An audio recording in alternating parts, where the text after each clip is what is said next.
Good morning from South Africa, Cape Town, and we are going to start right into a little bit of breathing meditation and just some words, taking it from the Sufi mystic Rumi today. And I just want you to arrive in the space to maybe close your eyes or have a soft gaze to the floor or the screen in front of you, the keyboard. And then being aware of everything around you and the sounds within you, you bring your attention to your breathing and just settling on the rhythm of it, that which has been given to us from the beginning of our lives, tapping into the rhythm of life. And as we settle into that, we listen to these words.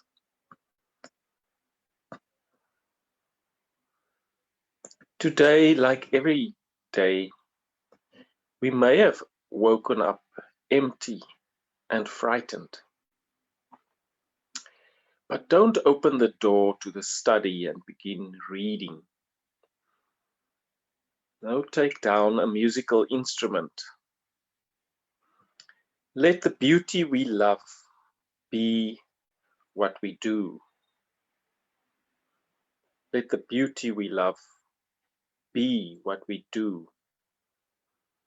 For there are hundreds of ways to kneel and kiss the ground.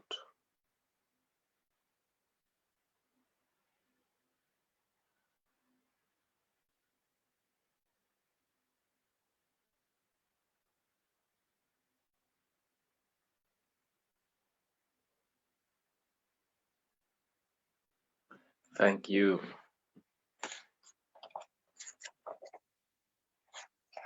One of my favorites, Laurie. Thank you so much.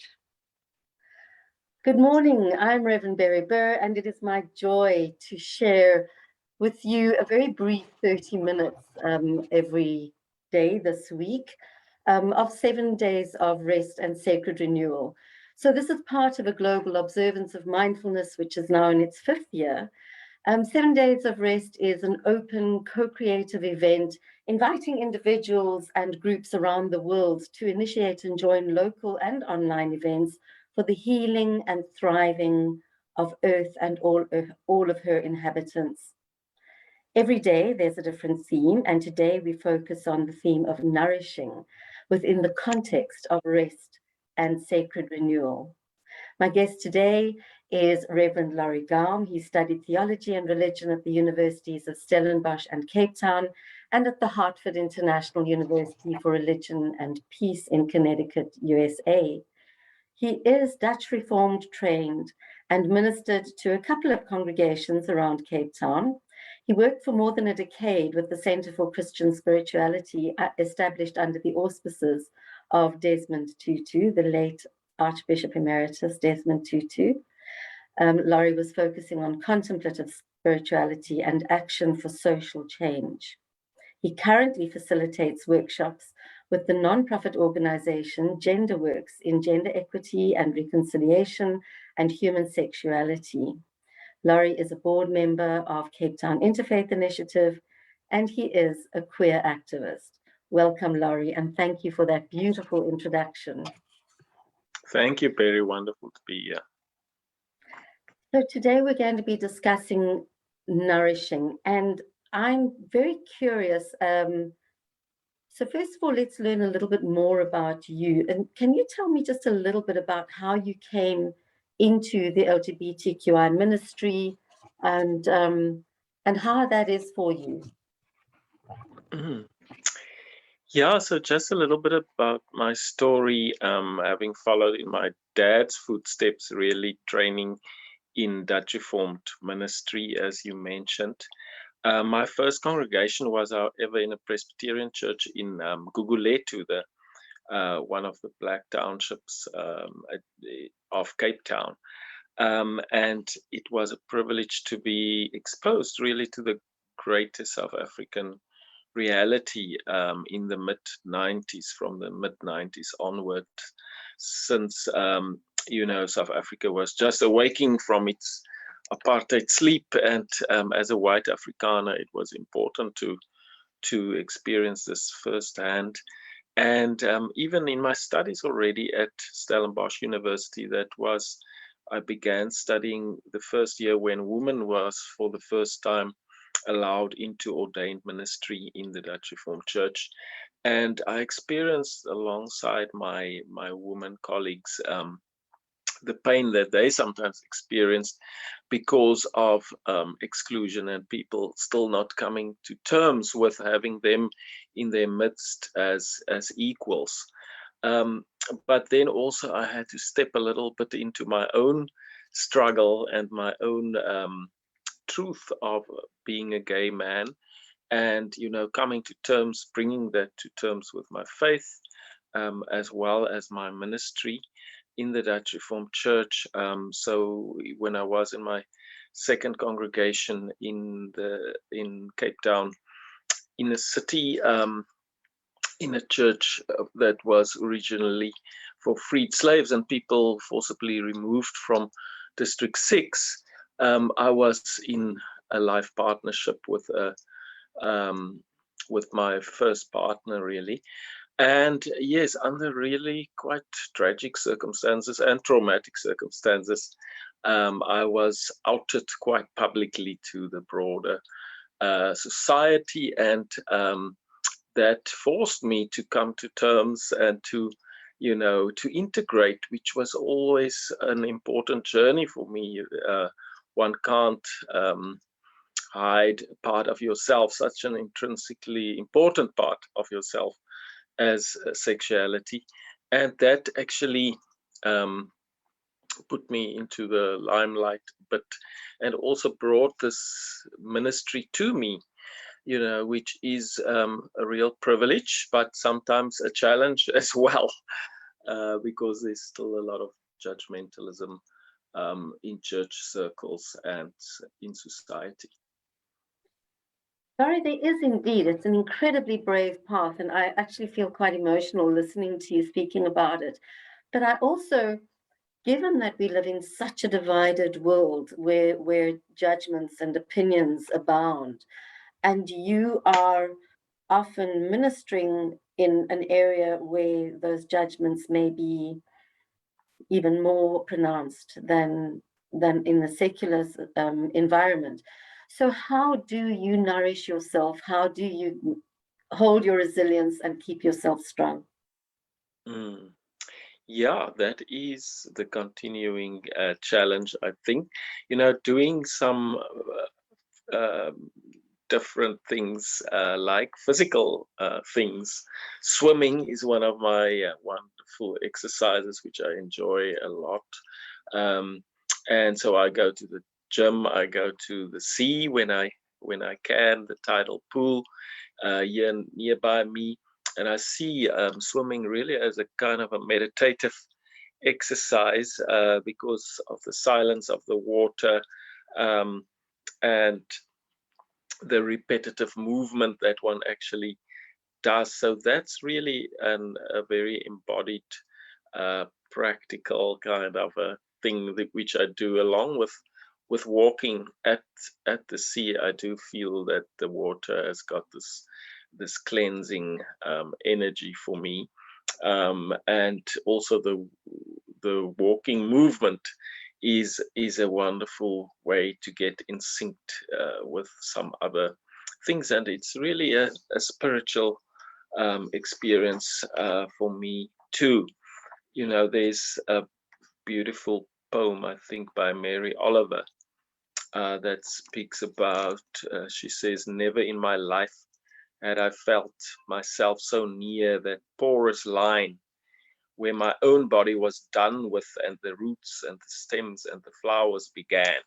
And that's sometimes what I experience when in the tidal pool, that one actually gets almost a mystical union with the greater whole, and you'll appreciate it as a environmental activist as well, that union with nature and the beauty of it, which is definitely a very nourishing experience.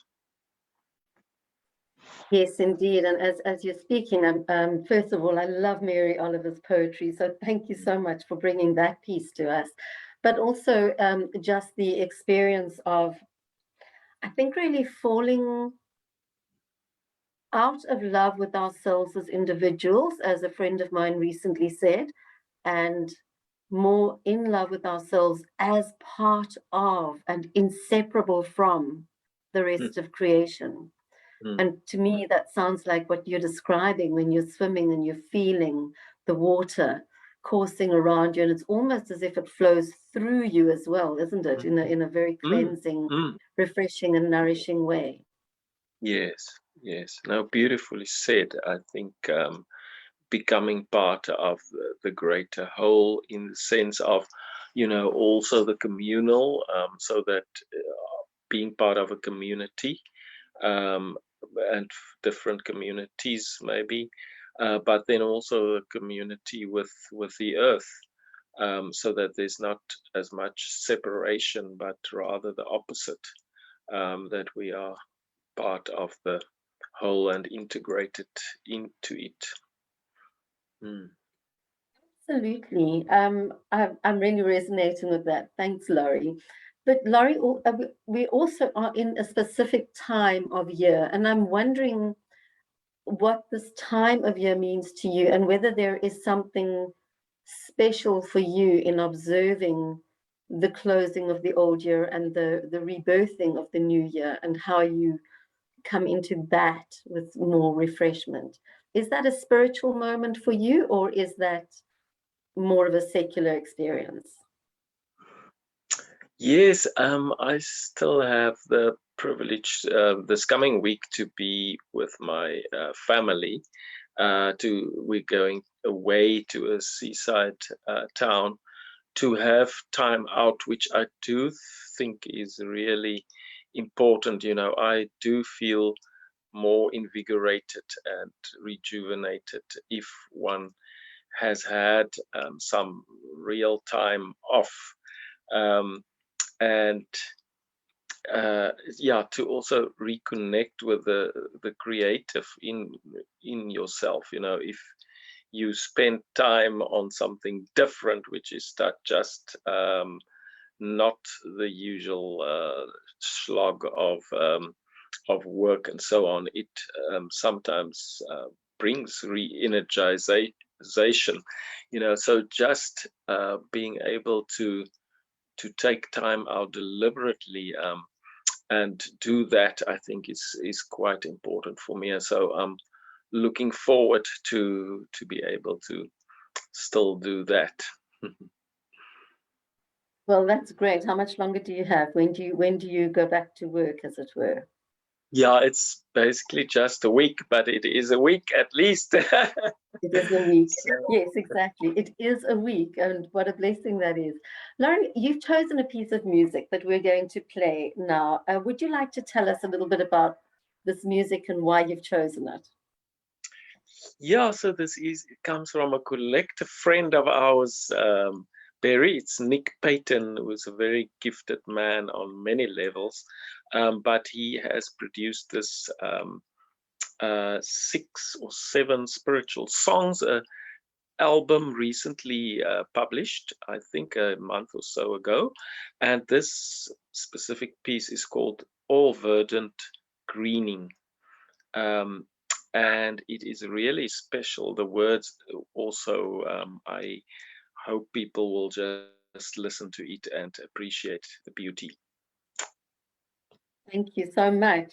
We're going to bring that up onto the screen right now. Enjoy for a moment.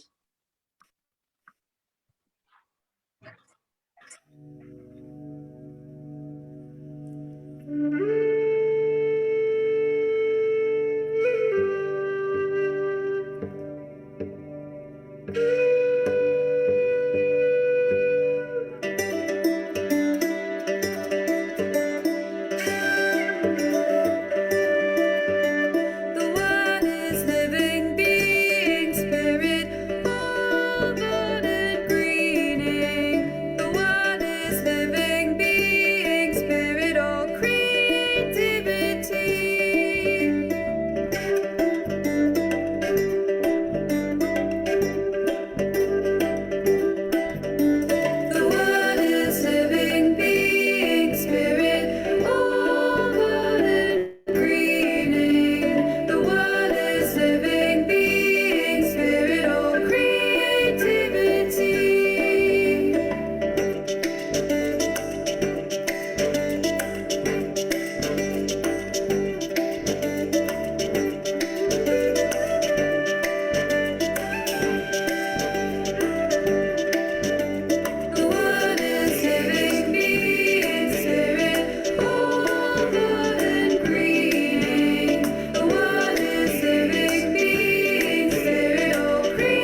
What a lovely choice, Laurie. Thank you so much for that. That's lovely. And thanks to Nick for giving us permission to air that. I believe his video that he is creating for that has created for that has not quite been released.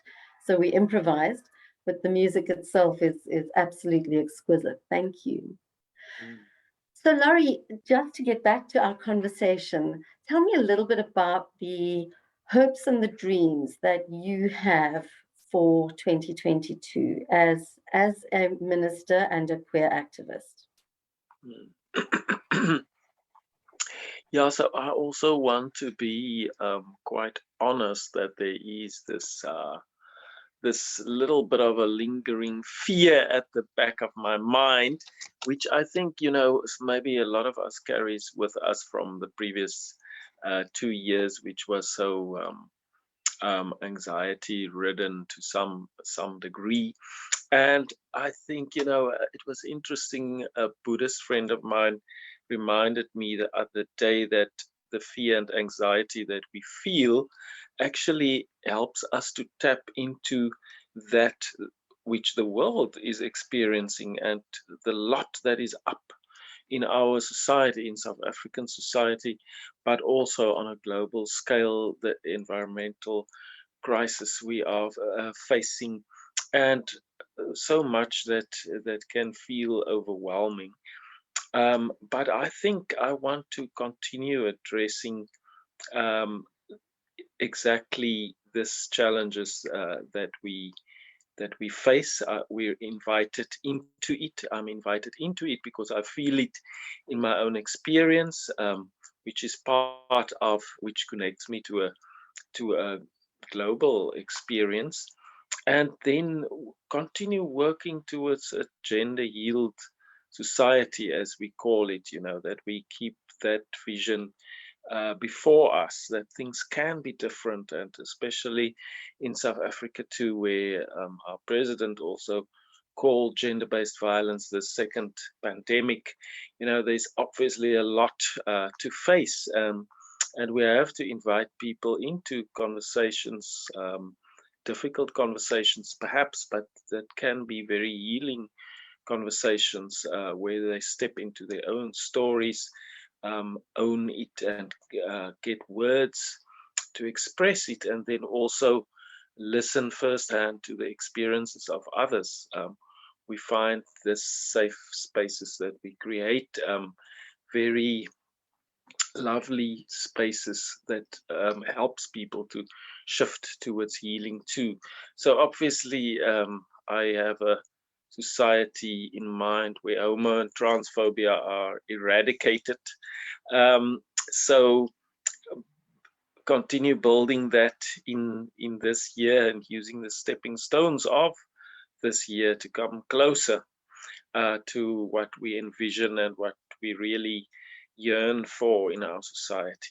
I'm glad to be able to read the Dalai Lama and Archbishop Desmond Tutu's book, The Book of Joy, at the moment, and to connect with them, and especially the Archbishop Emeritus at this time, and see how he also, and alongside the Dalai Lama, continues to inspire us to hold on to the hope and the joy amidst suffering as well, and amidst continued struggle. Yeah, that's really the key, isn't it? We sit in a broken world, and yet we bring healing, and you bring healing as a minister, and particularly a minister to the LGBTQI plus community. And so sitting with that brokenness and with the vision of healing, it's really it's holding a tension between two realities. And it must be quite difficult sometimes to keep an open heart, to embrace, as you mentioned, the overwhelm. We are sitting with so much grief and pain in the world, the climate grief, for instance, and all of these things that are happening, the fires in Colorado, so many people displaced, all sorts of all sorts of events happening that are really very threatening to people and traumatizing.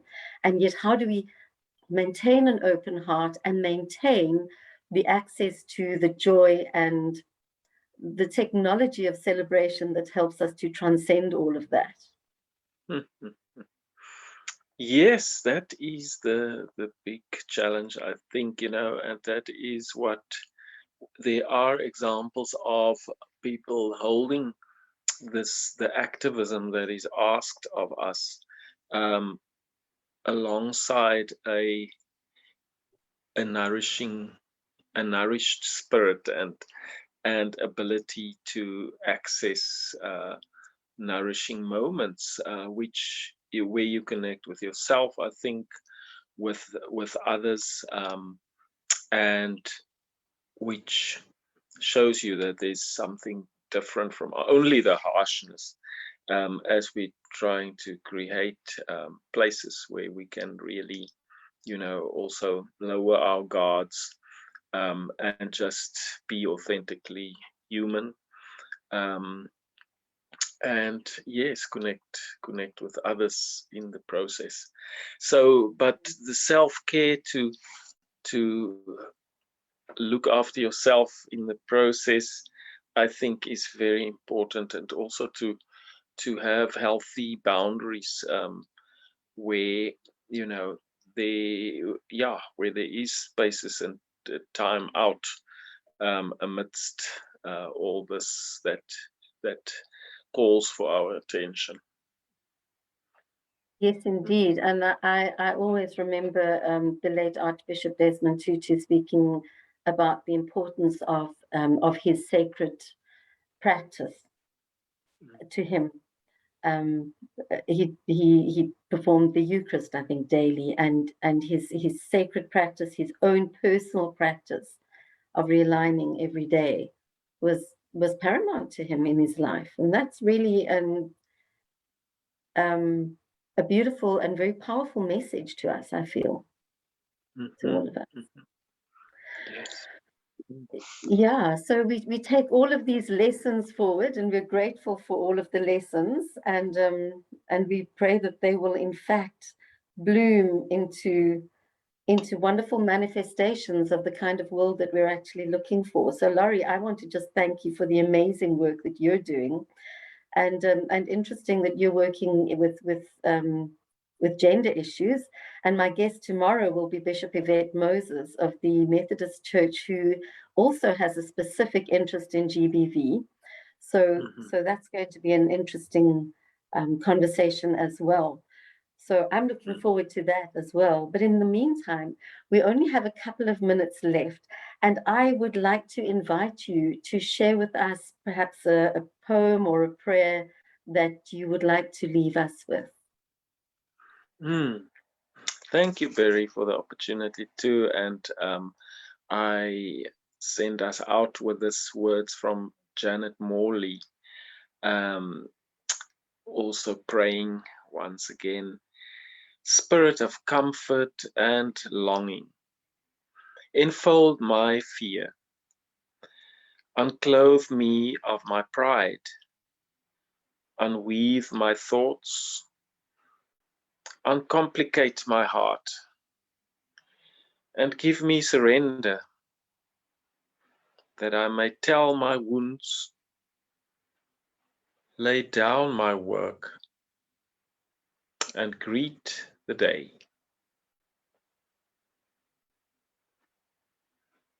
Amen. And so we greet the day, and so we greet the year. Blessings to you, Laurie. Thank you so much for your time, for getting up early South African time to chat with me. And may you continue to be blessed in all that you do. And thank you so much for all of your service. Thank you, Barry. Appreciate very much. Thank you, Laurie. And thank you to everybody who has watched or will be watching in the future. We really appreciate your presence. And wherever you are in the world, you are a point of light, and together our points of light shine even more brightly. May we continue to support and uplift each other as we continue with this week, and I'll be back same time, same place tomorrow. I'm Rev Laurie Gaum for Cape Town Interfaith Initiative and the Cape Flats Declaration. Thank you and have a wonderful day. We're going to just play out with a little bit of music again, and we'll see you tomorrow. Thanks.